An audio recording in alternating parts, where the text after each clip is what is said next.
حضرت لقمان حکیم، ان کے نام پر قرآن مجید کی پوری سورت ہے۔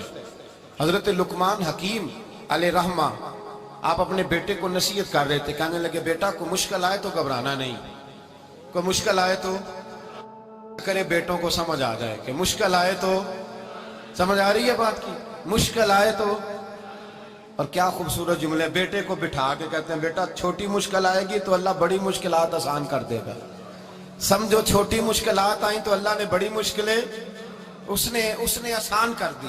اور آپ کو بتاؤں اصل انسان ہوتا ہی وہ ہے جو مشکلوں میں جینے کا ڈھب سیکھ جاتا ہے، وہ بن جاتا ہے جو کرب کے حالات میں جینے کا سلیقہ سیکھ جائے۔ اپنے بچوں کو یہ سمجھانا، حضرت لقمان بیٹے مشکل آئے تو گھبرانا نہیں، بڑی کو ٹال دیتی ہے، وہ نیکی کا اور آسانی کا پیش خیمہ ہوتی ہے۔ اللہ اس کے بعد آسانی سمجھا رہے ہیں۔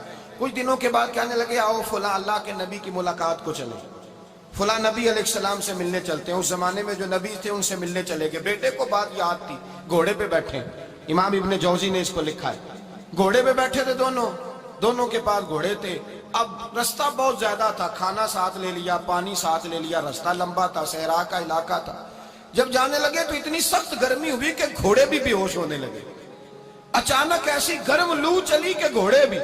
اب دونوں باپ بیٹا جو تھے وہ بڑی جوش میں تھے کہ جانا ہی جانا ہے، گھوڑے سے اتر کر کے پیدل چلنے لگے۔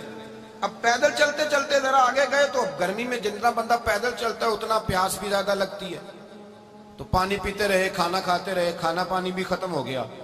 تھوڑا آگے چلے نا، اس کے اندر تکلیف بڑی کہ حضرت جناب لقمان کے بیٹے کے پیر کے اندر ایک ہڈی پیوست ہو گئی، اتنی بڑی ہڈی تھی وہ اندر ہی چلی گئی، پیر خون کے فوارے گرنے لگے، بیٹا بے ہوش ہو گیا۔ حضرت لقمان اس کے سرانے بیٹھے تو بیٹا تھا نا، آنکھوں میں آنسو آ گئے۔ بیٹے نے آنکھ کھولی تو کہنے لگا ابا جی آپ تو صبر کرنے والے، آپ رو رہے ہیں۔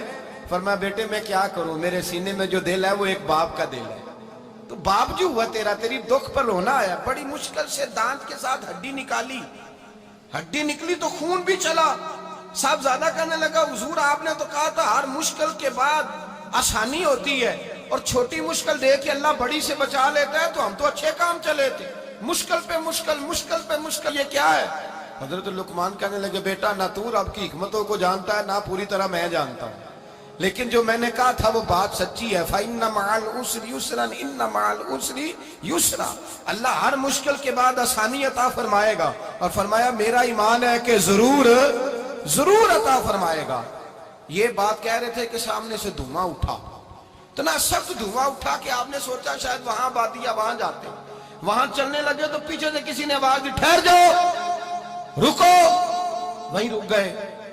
تھوڑی دیر گزری تو کہا رک جاؤ، جب رکے تو ایک بولنے والا بولا، کہنے لگا تمہارے لیے تھوڑی دیر کے بعد جانوروں کا بندوبست کر دیا جائے گا، کھانے کا بھی بندوبست ہو جائے گا، بچے کا پیر بھی صحیح ہو جائے گا، چلے جانا لیکن ذرا ٹھہرو۔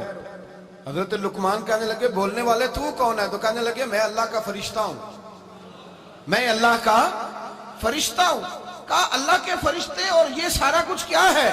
تو فرشتہ کہنے لگا اصل بات یہ ہے کہ سامنے بستی پر مجھے عذاب نازل کرنے کا حکم ملا تھا، آپ بڑی تیزی سے آ رہے تھے، میں نے رب سے دعا کی کہ اللہ اس باپ بیٹے کی غلطی کوئی نہیں، مہربانی فرما۔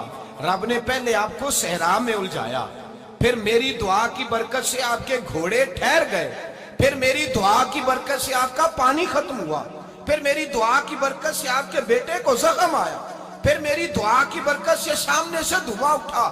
فرمایا یہ جو تمہیں مشکل پہ مشکل آ رہی تھی، یہ تو میرا رب تمہیں عذاب سے بچانا چاہ رہا تھا، یہ جو تمہیں مشکل پر مشکل آ رہی تھی تو میرا مالک تمہیں عذاب سے بچا رہا تھا، تم سمجھ نہیں رہے تھے۔ حضرت لقمان نے بیٹے کی طرف دیکھا تو بیٹے کہنے لگے ابا جی بات بالکل سچی ہے، افضل الذکر لا الہ الا لا الہ الا، اور پھر پڑھنے لگے حسبنا اللہ و نعم الوکیل نعم المولا و نعم النصیر۔ یہ ورد ہونے لگے۔ بھائی جب تجھے مشکل آتی ہے، آزمائش آتی ہے، تو اس وقت سمجھتا ہے پتہ نہیں میرے ساتھ کیا بننے لگا ہے۔ اللہ تبارک و تعالیٰ چھوٹی مشکل دے کے تجھے بڑی سے محفوظ رکھتا ہے، چھوٹی بیماری دے کے تجھے بڑی سے محفوظ رکھتا ہے۔ بلکہ میں ایک دفعہ ایک تکلیف میں ایک آزمائش میں مبتلا ہو گیا، تو میں نے اپنے حضرت سے کہا کہ حضور سارے دکھ کٹھے ہی آ گئے، کیا کیا جائے؟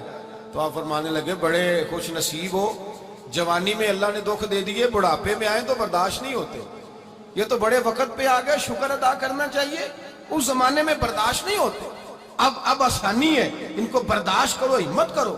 میرے بھائی یاد رکھیں، آزمائشیں تکلیفیں آپ کو بڑا کرنے کے لیے آتی ہیں۔ ہم آزمائش کو برا جانتے ہیں، دکھ کو برا جانتے ہیں، دکھ تو بڑے پیارے ہوتے ہیں، یہ رونے کا سلیقہ سکھاتے ہیں، یہ اللہ کو منانے کا طریقہ سکھاتے ہیں، یہ مسجد میں جانے کا۔ وہ جو سکھی بندہ ہے نا، سکھی، مجھے ایک صاحب کہنے لگے دو قسم کے لوگ مدینے سے آتے ہیں، مدینہ شریف پوچھنے لگے، کہنے لگے حضرت جی دو قسم کے بندے ہیں، کچھ واپس جاتے ہوئے تڑپ رہے ہیں، کچھ تصویریں کھینچ رہے ہیں رخصتی کے وقت، فرق کیا ہے؟ تو میں نے کہا وہ جو تصویریں کھینچ رہا ہے وہ امیر آدمی ہے، اسے پتا ہے کہ میں پھر ٹکٹ لے لوں گا، مہینے کے بعد پھر آ جاؤں گا، اور یہ مدینہ چھوڑتے ہوئے تڑپ رہا ہے، یہ کوئی غریب ہے، یہ کہہ رہا ہے پتہ نہیں دوبارہ موقع ملے کہ نہ ملے، یہ دکھی ہے، یہ آزمائش کو۔ دکھی سکھی بندہ تو مکے جا کے نہیں روتا، وہاں بھی کھڑا ہے، ڈٹ کے کھڑا ہے، دکھی کوئی نہیں تو روئے کیسے؟